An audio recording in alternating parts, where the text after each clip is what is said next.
Hello Libra, welcome to the Plaid Sheep Oracle. I like your reading today, Libra.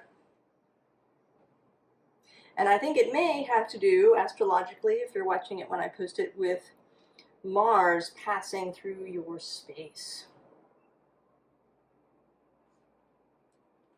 So the first card that came out is this Hell card. Now forget that word acceptance. I'm actually going to read you the bit about hell from my Goddess Knowledge deck, which also came out but with a different card. So this is that image. Hell is the Norse queen of the underworld, a mother goddess in her underworld guise. She rules over a fiery womb of regeneration and is especially responsible for those who die of disease or old age. Her underworld, unlike the Christian hell which received its name from her, is simply an otherworld, a place of renewal rather than a place of punishment and misery. Hell is an embodiment of the divine mystery, a challenge to look behind the mask of appearances to see things as they really are. And I think what we're seeing, Libra, is you, because the next card is Themis. Themis is one of the oldest and most revered of the Greek goddesses, the daughter of Gaia, the earth goddess. Themis is the mother of the three fates, who determine the destiny of all mortals and gods. Shown here as the giver of dreams, she once was consulted at Delphi as the bestower of oracles. Themis is prophecy incarnate.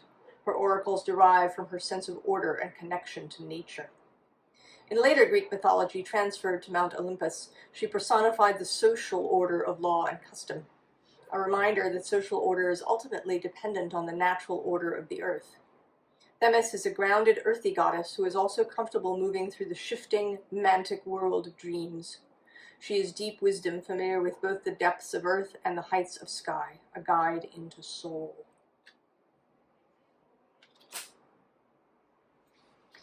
I often talk here about how signs can become distorted by whatever the current social zeitgeist is. And I feel as if Libra is one of the signs that got really domesticated. Right? Libra, and I think Cancer and Capricorn. They got domesticated. So Libra now is, right, Libra's the nice sign. The sign that likes, harmony and order and things to be pleasant. A sign that likes that everybody, play fair and play nice with each other. The sign that can't make decisions or is a people pleaser. Right? That word nice, right, is really associated with Libra. But this reading coming out is here perhaps as a reminder, as a call to you, Libra, to remind you that there are these deeper aspects to you. There is your connection to Venus. There's your association with the Queen of Swords in the tarot, who is definitely not a people pleaser in any way.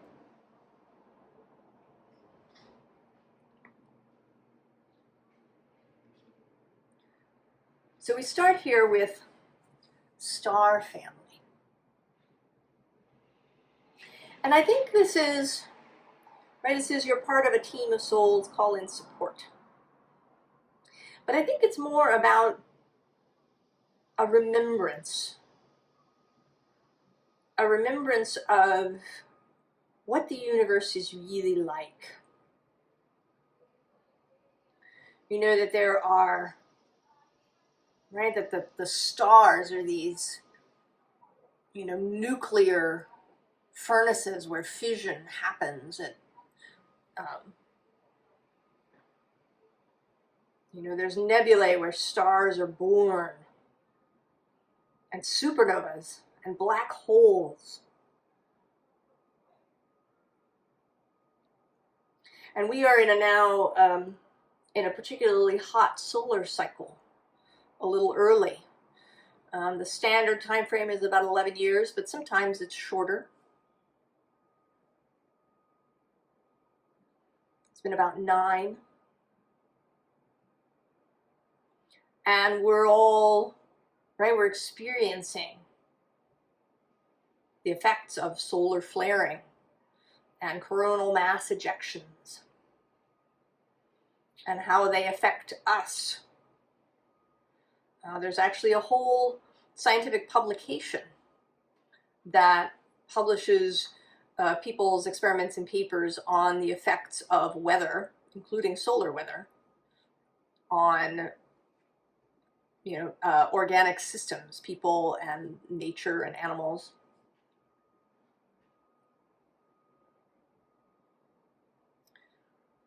So this is a reminder that, as much as science can sometimes flatten the world, right? We feel like we know everything about it. We've gotten it all digitized, we've taken measurements, we've put it in a box. But the reality is that it's not in the box at all. And we really know very little. And some of what we think we know is wrong.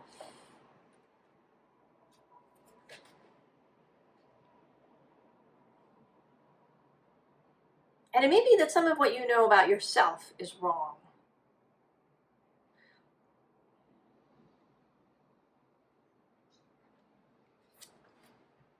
So the first card is this Call card. Healer, seer, priest, priestess, soul purpose. So this oracular aspect of Themis. This connection, this kind of priestess connection that I think runs through Libra as well. Partly through the Queen of Swords, partly through Venus. That there is so much more than meets the eye. And then sirens. Use your voice, expansion, freedom. Right, this is also a very Venusian sort of image coming out of the waves. And Venus has been moving through Leo, sextile Libra. Perhaps part of her call to you is to really have another look at yourself. Have you downplayed some parts of yourself? And you may have done it in order to survive. If you had real challenges and difficulties in your childhood, your early life, you may have fallen back on that kind of typical Libra make nice thing in order to get by. And you may have come to think that this was just who you are.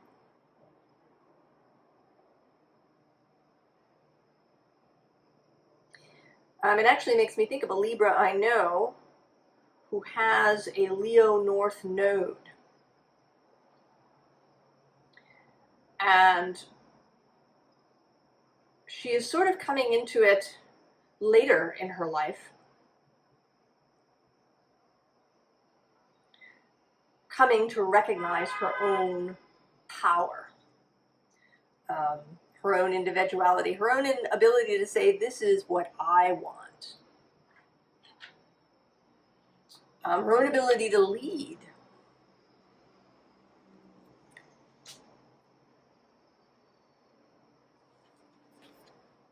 And then we have making waves, of course. Momentum is building, it's your time, achievement. But more than that, right? Making waves.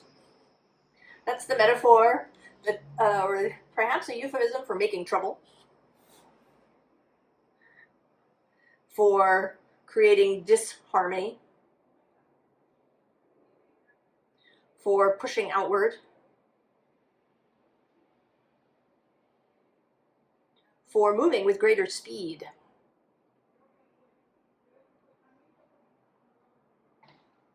And it may be that it is both this Libra retro, or this Venus retrograde, and then also this passage of Mars through Libra, infusing the space with his fire, his passion.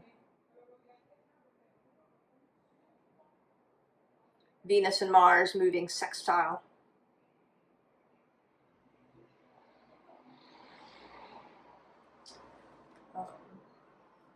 The bottom of the deck, and the bottom of the decks is coming out today, is this Called card. Time to go. And so we get the Fool. Throwing off restraints. Throwing off anything that has kept you bound up in your life. Throwing off restrictions. And you know, she's got all these red ribbons around her, and one could take it that either the birds are wrapping her or maybe they're unwrapping her. Right? Removing the red tape.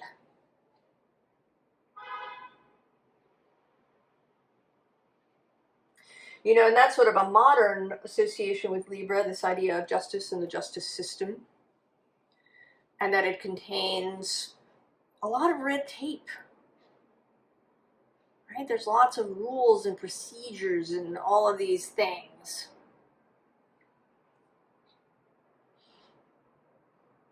And it may be time to lose that. Leo's strength is on the bottom of this deck. And then we have this interesting pairing. We have this Devil. And there you are underneath, kept in this box by previous experiences, memories, the reactions of your nervous system, reflexive responses that you just learned a long time ago. The boxes of rules and the way we're supposed to be. And then there's this Phoenix Death card. And the way that it appeared to me immediately is you bursting into flames and incinerating this devil. And then the new Phoenix of yourself reborn.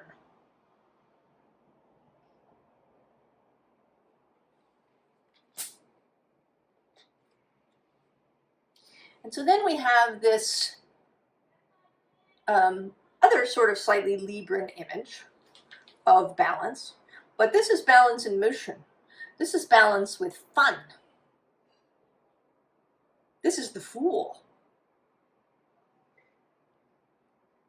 Right? And he's got his monkey companion. When monkeys are a trickster energy. Right? These pentacles. Pentacles that perhaps I sort of picture these pentacles as moving not only through space, but through time, through dimensions, popping in and out of existence. This Fool, magician, trickster, energy, a whole different kind of balancing, whole different expression of natural laws.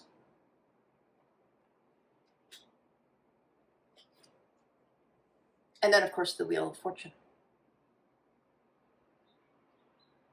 The universe herself, the all that is, coming to play.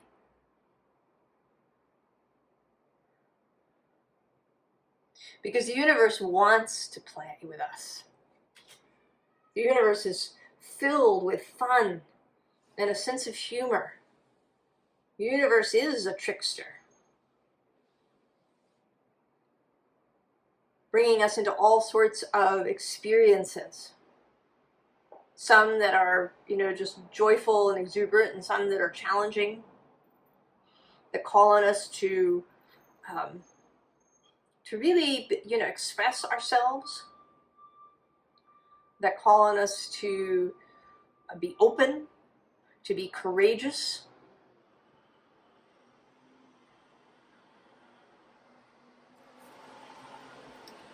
And so we have the tiger.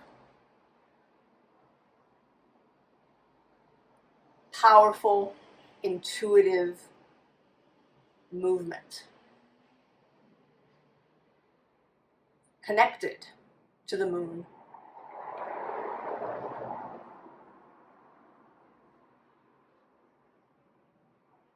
Fiery, but also connected to water. Tigers swim. And with this moon showing up,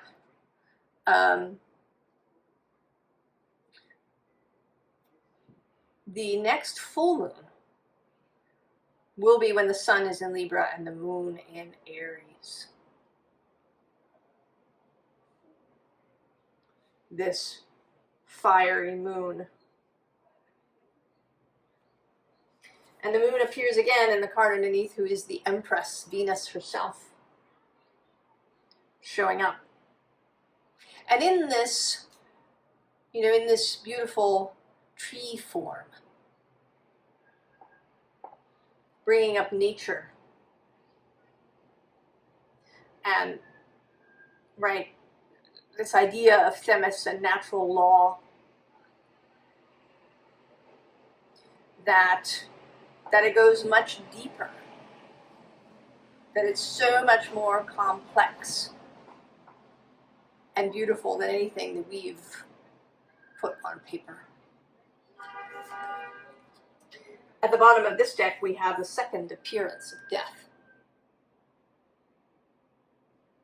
Here, I feel like kind of in the middle, right? That maybe this incineration and this rebirth, that there's a little bit of time in between. That it's not instantaneous. That there's a bit of time spent in the burned state, clearing out anything that remains that you don't want, separating out the bits of the devil from you. And then we have the Mother of Cups. This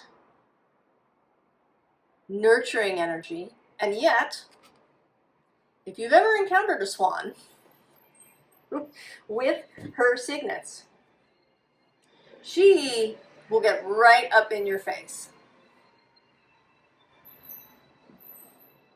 moving rapidly across the water if you get too close. There is fire here. And also here in your cup, in your grail. Right? There is fire in the water.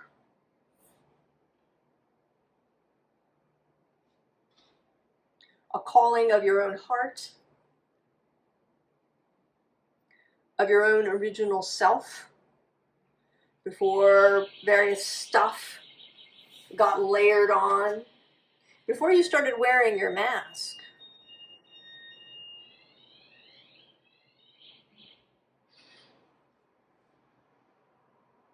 that you've been wearing perhaps for so long that you've forgotten that it's there.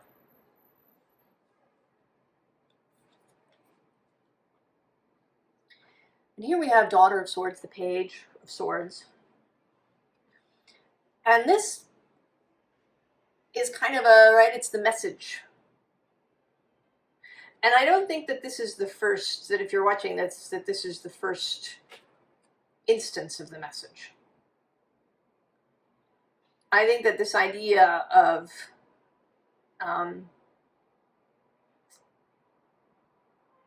no longer being nice, of, you know, seeing yourself as the siren, of making waves, of yourself as this trickster magician. I think these ideas have been coming up for a while, and it's not surprising. Pluto has moved square to Libra since 2008. He's still there, will still be there until the beginning, or rather until November 2024. He finally moves fully into Aquarius, where he will trine Libra for the next 20 years. The opportunity to really learn the uses of power and the right uses of power.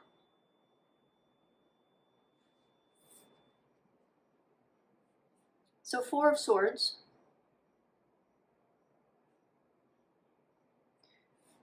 There is still peace here.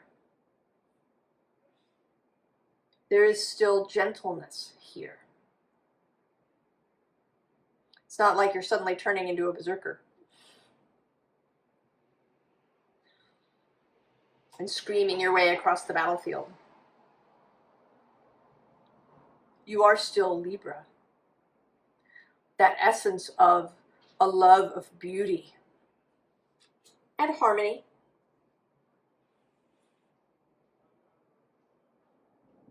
That's still there. We're merely going for the fullness of it.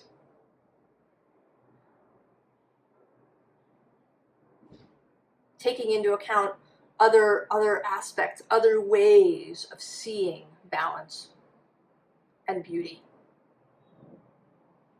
That there is beauty in wildness.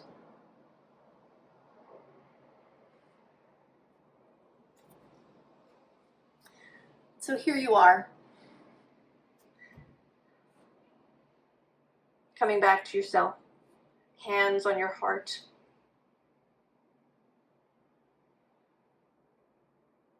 In this stillness, the focal point,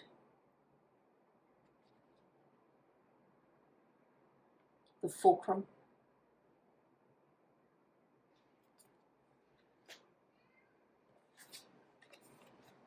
You've spent time in this lower world exploring yourself.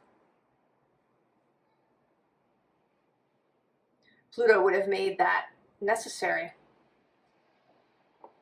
You might have resisted, but it would still have happened. Right, with the Death card appearing not 2 times, but 3 times within the reading. And you, while you were down there,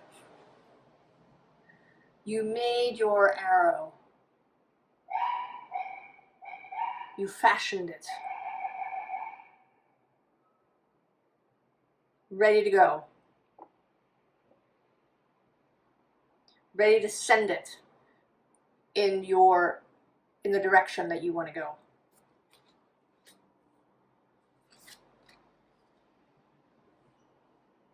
You've learned your own heart. You've learned what it is that you want. And it may be that as you're watching this, that you're still a little bit in this lower world space, that you're still kind of in the ashes. Right, the card at the bottom of this deck is the Spiral. Right, and today it looks a little bit like that, what some people call the Mac wheel of death, right? The thing you get on a computer to tell you that something is going on, don't worry. But you gotta wait. Buffering. So it may be that you're still a little bit, right? We're all in a different place as we go. But that you're still fashioning this arrow, still kind of coming to terms, perhaps, with these other aspects of yourself. This wilder beauty. This sense of natural law.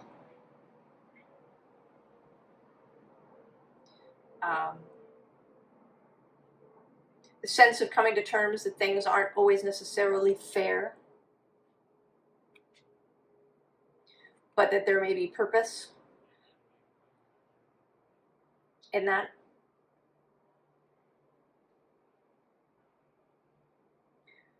Really getting to know your own heart.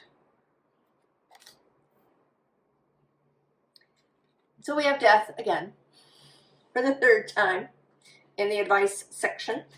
And at the bottom of this deck is this crow lowering into the fire. Now, the deck has, the Ten of Wands has the crow rising, phoenix-like, out of the fire. So if by any chance you still, right, maybe you're gripping something to keep yourself from going into the fire, the advice here is to let go. To allow yourself to go into the fire.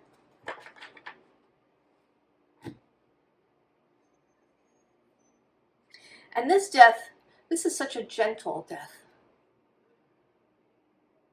Right here, come for that final leaf that falls.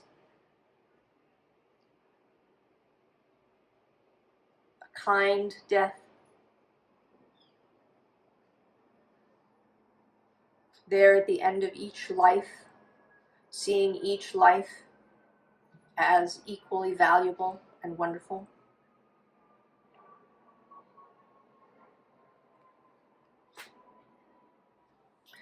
So,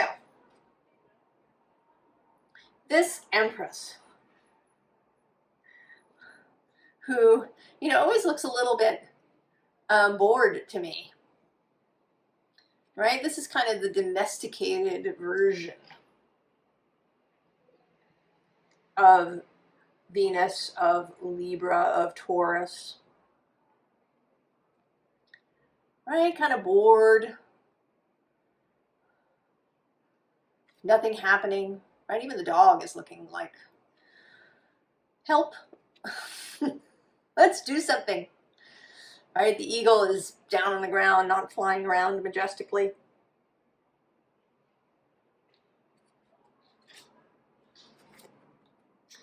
So what you get is this Nine of Cups. Now the Nine of Cups is technically a Pisces card, but shown here with this goat, this Capricorn energy. And I think this is Pluto showing up one more time to make your happiness. It actually came up in the Pisces reading. The idea of happiness not as a state of being, but as a skill. That you can create it for yourself. You don't have to wait for somebody to deposit it on you, to bestow happiness upon you. You have all the skills. once you have taken off the mask of nice Libra, seeing yourself in your fullness, then you can make your own happiness. And here you are showing up at the end as Queen of Swords.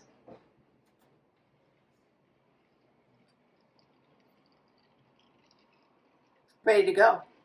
Know what you want. Know what you don't want. No mask.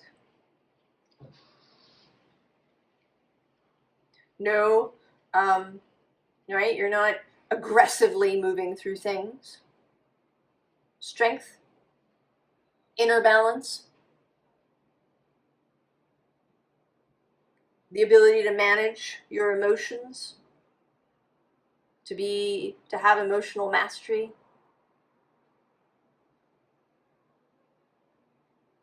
So that you don't have to people please. Right? You got skills, Libra.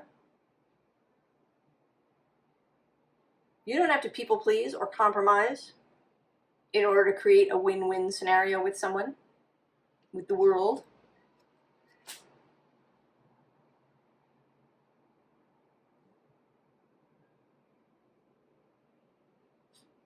You know, at the bottom of the Deep, Dark, and Dangerous Oracle, as I wasn't sure I would point him out, but is Sharon. He's the boatman that takes people to the other world, to the lower world, to the netherworld.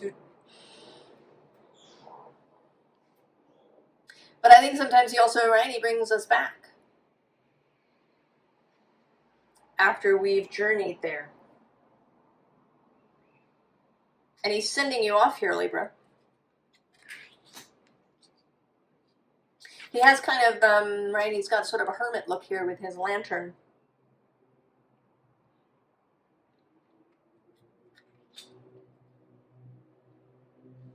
Now that you are knowing, now that you have gained wisdom,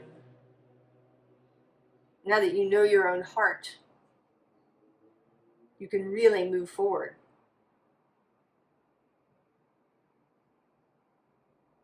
Now that you've taken off this mask, this domesticated, nice mask that maybe you've been wearing. Time to make waves, Libra. Make beautiful waves. Right? Artistic, gorgeous waves. And that was just 3311 on the timer.